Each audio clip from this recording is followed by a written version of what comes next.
Hi, I'm Jason at StrataGames, and I recently started playing DanDan, a really fun Magic the Gathering format. If you're not familiar with DanDan, there's a link to the full overview of the format in the description, but the summary is that it's a 1v1 format where you and your opponent share a library and a graveyard, and you're attempting to manipulate the top card of your deck so that you can draw all of the best cards while your opponent gets all of the worst ones. It's a really fun, complex, and competitive format that delves into an area of Magic that almost no other format does, where you have to fight your opponent for resources from a very limited resource pool. Now, the OG deck is tons of fun, but I decided to try my hand at creating 6 brand new DanDan decks, one for each color and a colorless one as well. While designing these decks, I followed what I believe to be the core tenets of the DanDan format, but I wasn't as strict as I could have been with the numbers of each card type and card in the deck. Now, there are 10 copies of a single creature in each of the decks, and then there's also a signature spell in all but the colorless one, and that spell synergizes with that creature and the deck's theme as a whole. The mono-white deck's key creature is Hunted Lamassu, which gives your opponent a 4/4 horror when it enters the battlefield.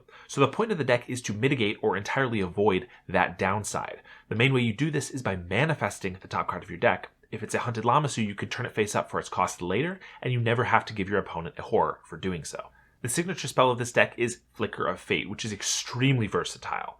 The best ways to use it is by casting it on your opponent's Hunted Lamassu to give you another horror, or you can cast it on their horror to get rid of it forever. You can also cast it on one of your own manifested cards in order to turn it face up in a pinch. If it's any sort of permanent card, it'll enter the battlefield, maybe even give you a good ETB effect, though if it's a Lamassu, you are going to be giving your opponent a horror. You can also cast it on your opponent's manifested card. If it happens to be a Lamassu, you will be the one receiving the horror, or if it's just an instant or sorcery, you'll get rid of that 2/2 forever, never to come back. Think carefully before casting a Flicker of Fate, especially if you're casting it on your opponent's face-down card and you're not sure what's going to happen. A lot of the deck is based around knowing what is going to be manifested, so you can make sure you're manifesting the best cards for yourself, or just so you know what your opponent has under their face-down card.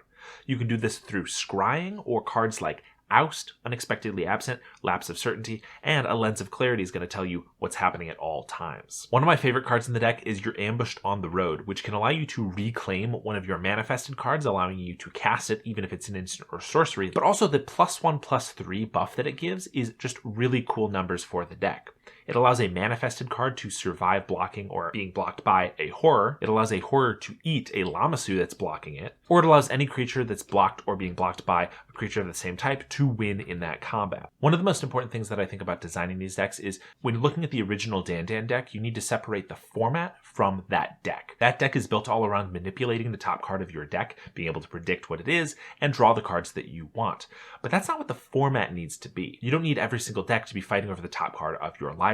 Now, this white deck does do that a little bit, but it's doing it through a different lens. One, through manifesting, but it's also fighting a lot more on ETBs and who owns what creatures. The mono blue deck was quite challenging to design because I wanted it to be as different from the original DanDan deck as possible. I managed to use only a few cards from that original deck, and they're mostly in the mana base. The key creature here is Stormwing Entity, which is a very expensive creature unless you're able to cast it in instant or sorcery, making it really cheap for what it does. You want to cast cheap spells to get your Stormwing out early, but you also don't want to just leave your shields down because your opponent may take better advantage of your creature than you. They can gain control of your entity with Ray of Command or Domestication, or they can just use the fact that you have one out to get their own with Retraced Image or Mimeofacture. The deck's signature spell is Council's Deliberation, which is a cheap spell that allows you to cast your Stormwing Entity at a discount and draws you additional cards later whenever you scry, off of your entity, for example. The OG DanDan deck focused mainly on manipulating the top cards of your library, and this deck focuses a lot more on controlling creatures on the board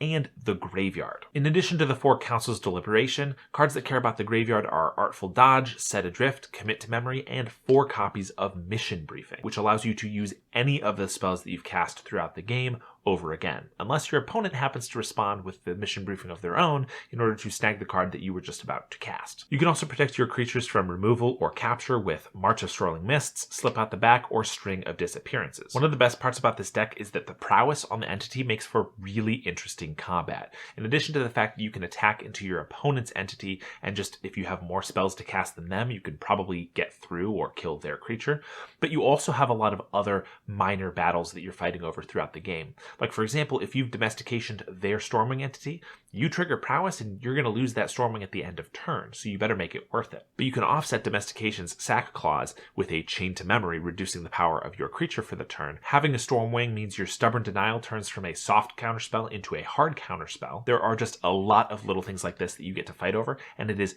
tons of fun. Probably the best design deck of these. The Mono Black deck's key creature is a card that I've wanted to play in a deck for a long time.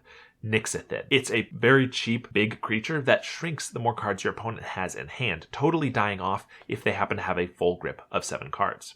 So the whole point of the deck is to strip your opponent's hand so that they don't have enough cards to keep your Nixithids down. You can do this with cards like Lost Hours, Painful Memories, Raven's Crime, Cabal Therapy, and even Hymn to Torak. Just make sure your opponent doesn't have a Murderous Compulsion up to madness or a Call the Netherworld to get creatures back from the graveyard. If your opponent manages to rid you of most of the cards of your hand, that's where the deck's signature spell comes in. Infernal Contract draws you 4 cards for 3 mana.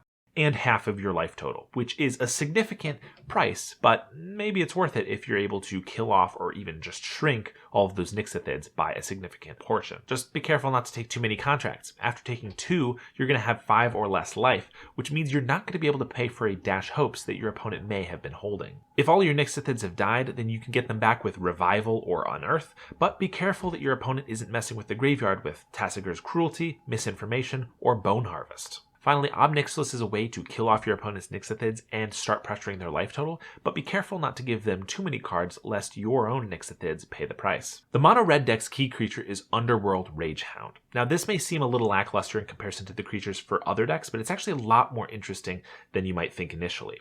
First, it's a cheap creature with a high power, so it's going to kill your opponent quickly, but it must attack, so assuming your opponent has a dog of their own to block with, they can trade off pretty easily.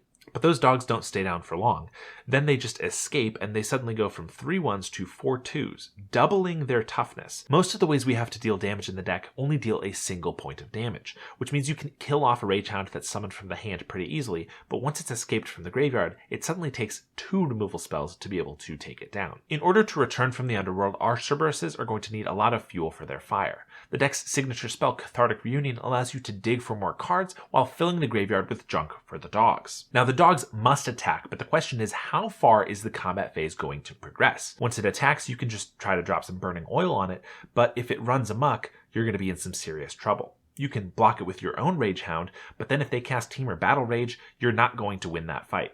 And if you just let it through for the damage, then you're going to enable a discounted light up the stage. The question is, what stage of combat do you think you're going to be able to take advantage of more than your opponent? Timing on removal spells in this deck was very carefully considered. Flame Jab can deal 1 damage over and over, assuming you have enough lands to discard to it.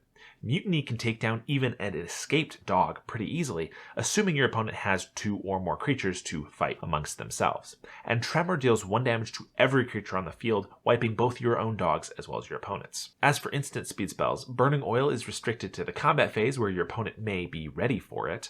Flick a Coin is expensive, though quite powerful, and Lava Dart allows your opponent to flash it back first if you cast it during their turn, so be careful casting it when you have dogs of your own that you want to protect. Casting a Cathartic Reunion to fill the graveyard and then having enough mana left over to escape an Underworld Ragehound is a great sequence of events. And once you have a 4/2 dog, your Bolt Bend gets cheaper, your Teamer Battle Rage gets better, and you enable your Bonder's Enclave. Just be careful that your opponent doesn't have a Claim the Firstborn or Song Mad Treachery to turn your pets against you. All of these decks in the original DanDan deck focus on a creature that has an inherent disadvantage that you are trying to mitigate while your opponent tries to exploit. But that's not how you have to build every single DanDan deck. As long as the creature makes for interesting interactions with the spells in the deck and when in combat with itself, it can definitely be a winner. And that's what we have in the green DanDan deck. The key creature here is Skin Shifter, and the signature spell is Wild Shape. And the name of the game is just to keep changing forms until your opponent can't keep up with you any longer. Skin Shifter's Rhino form hits hardest, the bird form is most evasive, and the plant form is most defensive. But all of them come with inherent downsides. A bird can be sniped from the sky with Choose Your Weapon, Shower of Arrows, or Stinging Shot, and a Rhino can easily be blocked by a plant, and the plant itself deals no damage at all. Sequencing in this deck is crucial. Most ways to change form overwrite the base power and toughness and the creature types of the creature, but not the abilities, which means if you turn your skin shifter into a 2/2 flying bird and then cast Scale Up on it, suddenly you have a 6/4 flyer for the turn. Now the exception to this is snake form, which says it makes the creature lose all abilities, which means snake form is a great way to interrupt your opponent's plans, turning that creature back into a lowly 1/1 with no abilities. Timing and patience are also extremely important, as the first person who starts shifting forms may be the one who loses the battle in the end. Triumph of Ferocity is a great way to incentivize your opponent to be the one to first start changing forms, because at the beginning of your upkeep, if neither of you have anything more than just a 1/1 skin shifter, you're going to get to draw a card. So this forces them, if they don't want you to draw a card, to maybe fight over who has the highest power on the field. And if you can bait your opponent into turning their skin shifter into a plant or a bird for the turn, then you can lock them down with an Arachnus Web, making it so that that creature is out of the fight until they can pump it up to make it big enough to break out. The removal in this deck is the most fun and versatile part. Cut Down can take out about half of the forms available to any player at any time. Colony Ambush can allow you to pick off a smaller creature at instant speed, and Grim Contest allows your plant to finally get in on the action. My favorite removal spell, though, is definitely Struggle for Skemfar. Now, just like you and your opponent share a graveyard and a library, you also share an exile, which means if you foretell Struggle, then either one of you can cast that spell on a future turn. Now, why would you want to give your opponent access to your removal spell?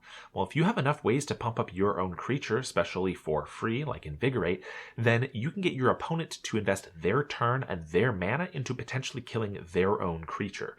It's a bit of a gamble because maybe they have more tricks up their sleeve than you do, but that's kind of the fun of it. The Skin Shifter deck, I think, is the most unique and unlike the original DanDan deck, and man, it is a lot of fun. The Colorless deck is centered around an interesting but understandably forgotten creature from Zendikar Rising, Relic Golem. Your and your opponent's collective graveyard has to have 8 or more cards in it for your Relic Golem to be allowed to attack. But once you've attacked, if you're able to remove enough cards from your graveyard to fall below that 8 card threshold, then your opponent will not be able to block with any of their golems. This is the main focus of the deck. First, you need ways to fill your graveyard. Relic Golem does that by itself, but you can also use cards like Codex Shredder, Wand of Vertebrae, and Perpetual Timepiece, which can all allow you to also remove cards from your graveyard later, along with cards like Scrabbling Claws. Now, in a colorless deck, you might think we don't have access to very many instants and sorceries, but we have more than you probably think.